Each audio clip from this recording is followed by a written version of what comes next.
आज हम पढ़ने वाले हैं 12th क्लास का हिंदी। और हिंदी में काव्य खंड का ये चैप्टर नंबर 6 है, जिसका नाम है तुमुल कोलाहल कलह में, जिसके लेखक है जयशंकर प्रसाद जी। और जयशंकर प्रसाद जी का हम लेखक परिचय यानी कि जीवन परिचय जानने वाले हैं। और जितना भी प्रश्न आपके एग्जाम में आ सकते हैं इस चैप्टर से यानी जयशंकर प्रसाद से संबंधित, तुमुल कोलाहल कलह में से संबंधित पूरा प्रश्न को इस वीडियो में हम क्लियर करने वाले हैं। तो चलिए पढ़ना स्टार्ट करते हैं। सबसे पहले जन्म देखते हैं, यानी कि जयशंकर प्रसाद जी का जन्म 1889 में हुआ था और निधन 15 नवंबर 1937 में हुआ था। अब इनकी हम जीवन परिचय को जानते हैं।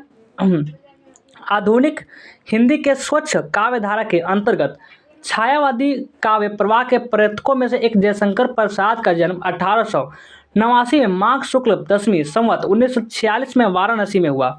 इनके पिता का नाम देवी प्रसाद साहू था। सुरती तंबाकू बनाने के कारण इनका परिवार सुंगनी साहू के नाम से भी विख्यात था। इस सब आपको एग्जाम में आएगा, इसलिए ध्यान रखना है। इन्होंने 8वीं तक की शिक्षा प्राप्त की। घर पर नियुक्त शिक्षकों द्वारा संस्कृत, हिंदी, फारसी तथा उर्दू की शिक्षा प्राप्त की। 12 वर्ष की आयु में उनके पिता 12 वर्ष के ही थे तब उनके पिता का देहांत हो गया तथा 2 वर्ष बाद माता का भी मृत्यु हो गया। परिवार में गृह कलह की स्थिति थी। बड़े भाई शंभू रतन की मृत्यु के बाद घर की पूरी जिम्मेदारी प्रसाद जी के कंधों पर आ गई। उनकी प्रेरणा से 1909 में उनके भांजे अंबिका प्रसाद इंदु पत्रिका का प्रकाशन आरंभ किया। इन्होंने कलाधार उपनाम से ब्रज भाषा में सवैयों कोई भी रचना की। 15 नवंबर 1937 को इनका निधन हो गया। और आगे देखिए, और साहित्यिक रचनाएं जानते हैं कि इनकी साहित्यिक रचनाएं क्या क्या थी। चित्राधार उनका प्रथम संग्रह माना जाता है, जिसमें कविता, कहानी, नाटक आदि रचनाएं संकलित है। और नाटक में कल्याणी परिणय 1912 में, प्रायश्चित, राजश्री, जन्मजय का नागाज्ञ, संकट गुप्त, कामना, एक घूट जो कि 1928 में प्रकाशित हुआ, विशाख जो कि 1929 में प्रकाशित हुआ, चंद्रगुप्त जो कि 1931 में प्रकाशित हुआ, धुरसामनी जो कि 1933 में प्रकाशित हुआ। ये सब कुछ रचनाएं। और कथा संग्रह, इनके कथा संग्रह की बात करें तो छाया जो कि 1912 में प्रकाशित हुआ, प्रतिध्वनि जो कि 1931 में प्रकाशित हुआ, इंद्रजाल जो कि 1936 में प्रकाशित हुआ।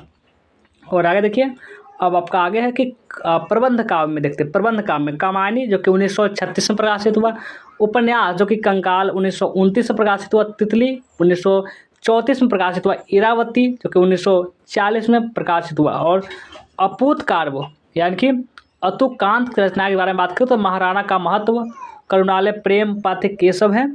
और चलिए आगे देखते हैं। अब इनका हम क्या देखते हैं कि अंतुरांत रचनाएं, तो ये सब देख ही चुके हैं। काव्यगत विशेषता जानते हैं कि काव्यगत विशेषताएं क्या थी इनके। जयशंकर प्रसाद एक महान छायावादी कवि होने के साथ साथ एक महान नाटककार, उपन्यासकार, कहानीकार एवं निबंधकार थे।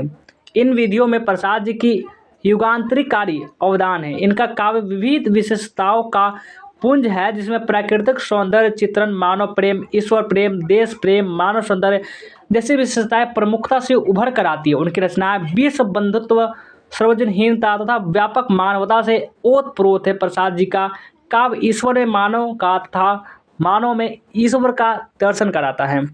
अब चलिए आगे आइए। अब भाषागत विशेषताएं जानते हैं कि इनकी भाषागत विशेषताएं क्या क्या है। जयशंकर प्रसाद की भाषा अभिव्यक्ति में सक्षम, तत्संग, शब्द प्रधान, संस्कृत सनिष्ठ एवं नवीन थी। छोटे छोटे पदों में गंभीर भाव करना तथा उनमें संगीत लय का विधान करना उनके काव्य की विशेषता है। प्रसाद जी ने प्रारंभ में ब्रज भाषा में कविताएं लिखी, किंतु बाद में उन्होंने काव्य रचना के लिए साहित्यिक भाषा खड़ी बोली को अपना लिया। प्रसाद जी की रचनाएं में सुंदर शब्द, चित्र, योजना नजर आती है तथा अलंकारों का स्वाभाविक प्रयोग भी मिलता है। देशभक्ति रचनाओं में उन्होंने ओज गुण प्रधान शब्दावली तथा श्रृंगार प्रधान रचनाओं में माधुर्य गुण युक्त शब्दावली का प्रयोग किया। तो ये था तुमुल कोलाहल कलह में यानी जयशंकर प्रसाद का लेखक परिचय यानी कि पूरा जीवन परिचय। कैसा लगा ये वीडियो कमेंट करके जरूर बताएंगे। लाइक नहीं किए जल्दी से लाइक करेंगे, शेयर करेंगे। जो भी नए बच्चे होंगे इस चैनल को जल्दी से सब्सक्राइब कर लेंगे, फटाफट शेयर कर लीजिए।